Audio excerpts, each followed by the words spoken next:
We are working to end the suffering of people. Hamas was launched in 1987. All the time you are working for our people, not in October 7, before that. You know what happened in 1987?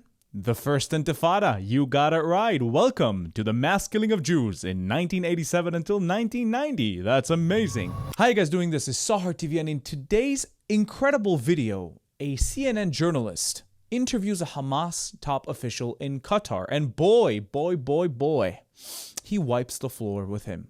Let's watch. 2 weeks ago, the Israeli military targeted you and other senior Hamas leaders right here in the Qatari capital. How did you and the other senior officials survive that attack? I think it is a miracle because the rockets are very close to us. We are under target, and it was all the rockets were directed to the place, but we are not in the place which was targeted. Alhamdulillah. It struck a different room, is what you're saying? We are in a different place, yes. Maybe they have misinformation about the situation. The target is so heavy. They launched more than 12 rockets against the office of Dr. Khalil, and they destroyed completely. They killed 5 people there. It was a brutal attack on us. So I think it was long and very strong message to us and even to Qatari. That we are not interested in negotiation. We want to kill, we want to destroy, we want to assassinate. This is our own policy to handle the whole situation. Or maybe you're taking your sweet-ass time with releasing the hostages, so we're just telling you that you're not safe anymore. Do you feel safe in Doha? No one can be safe. Israel, I think that is a country of terrorism, a country of a state of horrific action, genocide. They want to kill and to kill and to kill to prove that they are the super power in the Middle East. So no one can give guarantees that Israel could not do it again here in Qatar or do it in other places. When you were targeted, at that moment, you and other senior Hamas leaders were reviewing the latest ceasefire proposal from the United States. 2 weeks later, where do ceasefire negotiations stand now? Everything now is frozen. Frozen because that Israel is not interested in negotiation. They are not interested now to have good contact even with Egypt or with Qatar or to achieve a peaceful agreement for the ceasefire in Gaza Strip. So how do you... Mind you, Israel said since the beginning that if Hamas surrenders and the hostages are released, the war stops like this. So they're the people not interested in negotiations, not Israel. View the United States' role and specifically President Trump's role going forward in these negotiations, in the process of ending the war. And we suppose the United States to be honest and a neutral mediator. The Americans, they lost their credibility. All the time they support Israel on the account of the Palestinian people, and they never fulfill their promises. This is the problem of the Americans. They could not prove that they are honest and neutral mediator. This latest American proposal calls for you to release all the hostages, living and dead, in exchange for thousands of Palestinian prisoners, an immediate ceasefire, and the start of negotiations to end the war. Why not take that deal? Look, I think we have to now to reach a comprehensive deal. We want to finish the war. I know, but I'm asking you about the specific American proposal, if you could answer. We first of all, we insisted to go to the comprehensive deal, to retain all the hostages, either alive or dead. And we said frankly, we can return them in 24 hours. But Israel, they refused. You know, the main... Well, they have conditions for ending the war. Their conditions are Israel's conditions for ending the war. They want Hamas to be out of power, and they want Hamas to disarm. Are you willing to abandon power in Gaza and lay down your weapons? Look, first for the power in Gaza, the authority in Gaza, we have an agreement with all Palestinian factions and even with the Egyptians. And I think that the Egyptians, they play a good role and send this proposal to different countries and even approved by the Arabic League that, okay, we can have a technocrat, we have kind of neutral and professional committee for ruling Gaza. Okay, we finish it. Regarding the disarm of Hamas, I think we have to understand very well that the arm of Hamas is a legitimate and legal weapons which used all the time against the occupation. It is not a terrorist weapon. But are you willing to disarm if it is in the context of a process towards building a Palestinian state? if there is a Palestinian state, we'll be part. We will be engaged. We will be the entire integrated. world, with all due respect, sir, the entire world is saying they want no role for Hamas in post-war governance of Gaza. Look. Do you disagree with that? We agree. Yeah, no. We agree. Foreign are committed to rule Gaza. We have no problem. Right. So, and as part of that, Hamas will play no part, according to the Arab League, according to President Abbas, according to the United States, according to France. Let me also to explain that this is a Palestinian issue. That some external powers, they want to impose something against our interest. Hamas is part of the Palestinian fabric. You could not exclude Hamas. But as I said again and again, regarding the ruling of Gaza, we are ready to be out of the ruling of Gaza. We have no problem with this. By the way, I agree. You cannot exclude Hamas from the Palestinian people because they all believe in the same thing. They believe that min maya el maya Palestine Arabiya, it should be Arab, not Jewish, and that their terrorism is resistance. That's what that's what they view it as. And it comes from an Islamic perspective. Nothing to do with land. Hamas recently announced that Israeli hostages have been spread out throughout Gaza City ahead of and amid now this planned Israeli invasion of Gaza City. Is your intention to use those Israeli hostages as human shields? No, we never use these people as shields. No, we never use them. All the time we explain that we as Hamas, we use these people or we deal with people according to the Islamic principles and according to the Islamic values. But it was quite clear in the statement from the Al-Qassam brigades, which means it's legal to hold them captive according to the Islamic principles. Why did you build tunnels and you don't let any Gazan civilians go in to protect themselves? Because you want them to die. You want them to be used as pawns. So shut up. And what the hell is that haircut? I hate it. What is this? Trim that part.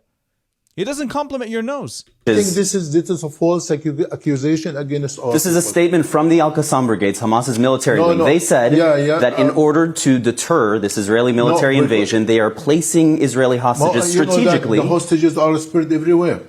But they are placing them around Gaza City and saying that if they die, it will be on Netanyahu's hands, correct? There is a big dilemma in this. Israel now is going and now is doing to destroy Gaza, to destroy everywhere, to kill people everywhere. Yeah, you know, in Gaza now, they're killing this morning, more than 84 people.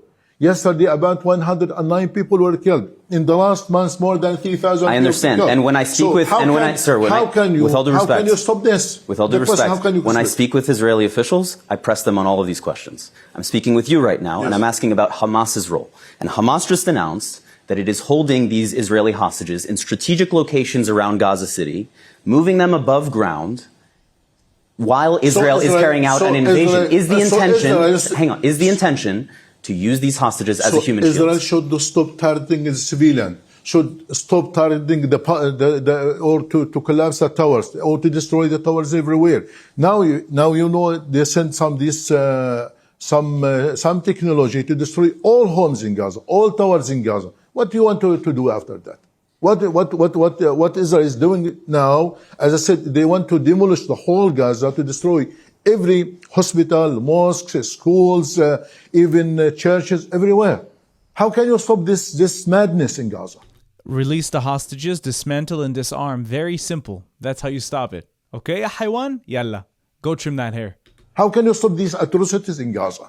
It has been nearly 2 years now since your organization, Hamas, carried out the October 7th attack, killing nearly 1,200 people, most of them civilians. It unleashed the deadliest Israeli military response that Gaza has ever seen. More than 65,000 people have been killed in Gaza, tens of thousands more injured. Gaza has been decimated. Do you accept any responsibility for triggering so much death and destruction? Look, tell me, this is a big story. Now, the history did not begin on October 7. We spent 78 years under the occupation, under the humiliation, under oppression, under repression, under killing, under displacement. Now, why a war just focus on October 7? What before October 7 is a result for the October 7th. I understand what you are saying, that there is history that happened before October 7th. But before October 7th, Israel had never unleashed this level of death and destruction on Gaza before. How can you look at me with a straight face and tell me that you accept no responsibility whatsoever for what has happened in the 2 years since? What is the option is left for the Palestinians to do? Yeah, and we waited for. I'm not asking you that. I'm asking you, sir, with all due respect, I'm asking you whether you accept any responsibility for the death and destruction that has followed since October 7th in Gaza. This is the first time that Palestinians have shown sacrifice in this Israeli-Palestinian conflict. Since 1948 till now, 100,000 people were killed, 100,000 Palestinians were arrested. But what gives you the right to decide that Palestinian women and children should be sacrificed on the altar of your resistance? No, all the time we are sacrificing, we are fighting, not Hamas, Fatah and People Front, Democratic Front. But I'm asking you about the civilian deaths in Gaza and what gives you the right to decide it's a price worth paying. That child can die. It's okay. Because it's in order to fulfill our resistance. As Hamas, we are fighting for the interests of the people. We don't want our people to be killed. We don't want our people to suffer more and more. For sure. I think now, look, you know what is the benefit of October 7 now? Now, when the award now, if you look to the General Assembly yesterday, when about 194 people opened their eyes and looked to the atrocity, to brutality of Israel, and all of them, they condemned Israel. You understand that this was exactly the goal of Hamas, right? They wanted the world to see destruction. They wanted the world to see women's and children. They wanted them to see that, to then react and say, look at what Israel's doing. They're trying to make them forget the October 7th attack. They're trying to make them forget the previous atrocities that they did. Disgusting. And this just proves it. We waited for this moment for 77 years in order to open their eyes to see that there is occupation, there is suffering of the Palestinian people, and we should end this occupation. And by the way, just to say there's no occupation, yeah? Gaza, we left in 2005, and until 2023, there was no Israeli forces in Gaza controlling anything, right? They had their own autonomy. Hamas was controlling because they were elected. In Judea and Samaria, there's the PA controlling Area A and Area B. Area C is controlled by Israel as per the Oslo Accords in 1993 and 1995. So there's no occupation. There's disputed territories in Judea and Samaria, but Gaza is fully autonomous. I think this is a golden moment for the world to change the history. I think that now the world is a change. The history is a change now. Sir, you were just saying that as a result of October 7th, you are seeing millions of people marching in the streets, you are seeing countries recognize Palestine as a state, you are seeing legitimacy for your people. And I'm asking you whether the price that Palestinian people have paid so far was worth it. I know the price is so high, but I'm asking again, what is the option? It's worth the option left to the Palestinians? You know what? We waited for a peaceful process, for a peaceful means since 1993, since Oslo Agreement, till now, but I think we got a big zero. Let me show you the words of your people, okay? These are people in Gaza, and I want you to hear, because your own people in Gaza say that you do have responsibility for the situation there. I'd like to show you this. Oh, this journalist is crazy, right? رسالتنا لحماس أنه كفى مقامرة ومغامرة بنا. كفاكم يعني أنتم منفصلون عن الواقع. Please watch. This is not it. There's more. I have seen this video. Sir, yes. There is more. I have seen this video. I would like you to, there are three people here. I would like you to hear their voices. I know people are suffering. There are some people blame Hamas. Why will you not listen to the voices of Palestinian people in Gaza? Look, I know. This is not the whole story. I know because this is... You know what he's trying to interrupt? He's trying to interrupt because he doesn't want the world to see that the Palestinians don't approve of what Hamas has done because of the destruction. On October 7th, a lot of them did align with what Hamas was trying to do. But right now, he's trying to stop it because he's trying to block the world from seeing. Because of the Israeli crimes in the Gaza Strip. It seems that it seems that you don't want to hear the voices of people in Gaza who disagree with Hamas or who want to see Hamas removed from power. But now, why won't you listen to their voices? All the world, listen to me, all the world said yesterday in the General Assembly that October 7 is not a justification for Israel to commit genocide, to kill civilians. But I'm asking you to respond to what these people are saying. These people who want Hamas to surrender lay down its weapons and leave the Gaza Strip. I think what do you say to them? No one asked Hamas to surrender. We will never surrender. We will never surrender. Some of these people are asking Hamas to lay down their weapons and leave Gaza. These people under abnormal circumstances. When we put him under target and killing and massacre, what do you expect for people to say? But many people would say, if you look at history, if you look at wars that have been fought, where overwhelming military force has been brought to bear, where tens of thousands of civilians have been killed, that you, as the adversary of Israel in this case, that you have a responsibility to do your part to end the suffering. And that would be to lay down your weapons. We are working to end the suffering of people. Hamas was launched in 1987. All the time we are working for our people, not in October 7. Before that. You know what happened in 1987? The First Intifada. You got it right. Welcome to the mass killing of Jews in 1987 until 1990. That's amazing. That's why they were created. They were created to kill more Jews from the Muslim Brotherhood. That's where they stemmed from. All the time we are fighting and doing for the interest of our people. Now, the reaction of the occupation in brutality, in killing and massacre, you put this responsibility in the shoulder of Hamas? I'm not putting all the responsibility on the shoulders of Hamas. I'm asking you whether you have any responsibility in this regard. We are responsible to save our people, to protect our people, to do anything. Top Israeli officials say that Israelis cannot be safe unless Hamas is destroyed, right? That's their perspective. That if Hamas is allowed to continue to exist, that you will carry out October 7th style attacks again and again as long as you remain armed. Are they wrong? We want to end the occupation. Are they wrong? We want to end the occupation. Who is a danger in this Israel? It's not Hamas. Hamas never, for example, acting against Egypt or Qatar or Saudi or American or British. I think we are against the occupation.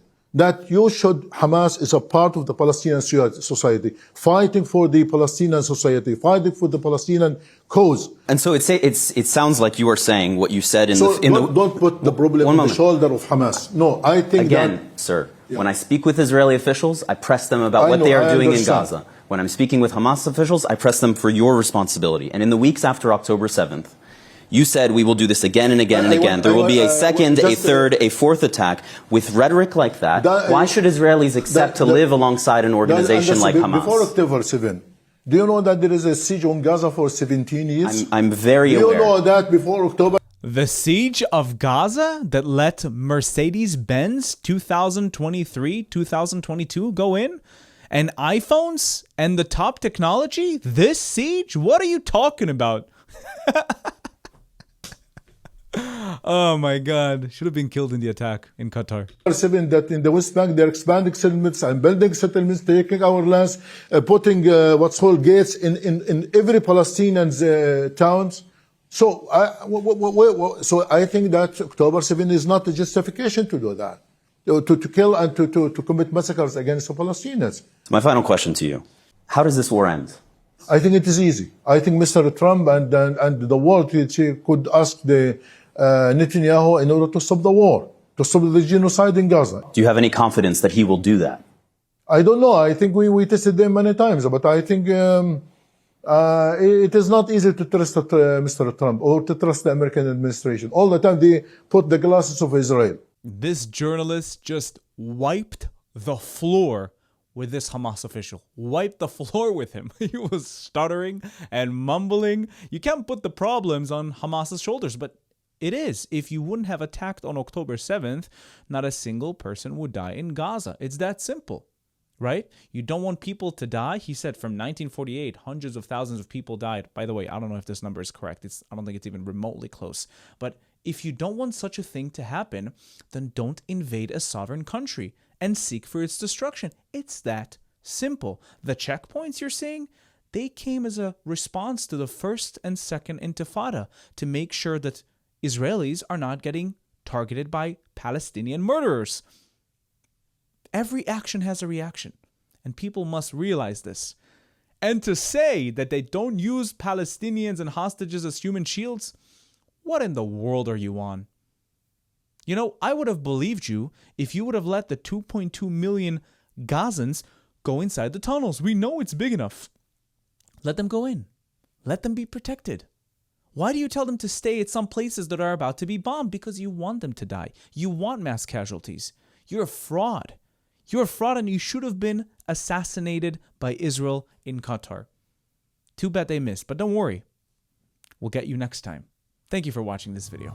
If you'd like to watch more of my stuff, please check out my channel down below. If you like what you see, don't forget to subscribe to the YouTube channel and hit that notification button so you can be notified every time I upload new content. If you'd like to support me and the channel financially, you can do that using Buy Me Coffee or Patreon down in the links below. Also, we now have a Discord that you can join down in the link below. And now you can become a YouTube member and enjoy specific YouTube perks. Thank you for watching. I'll see you in the next video.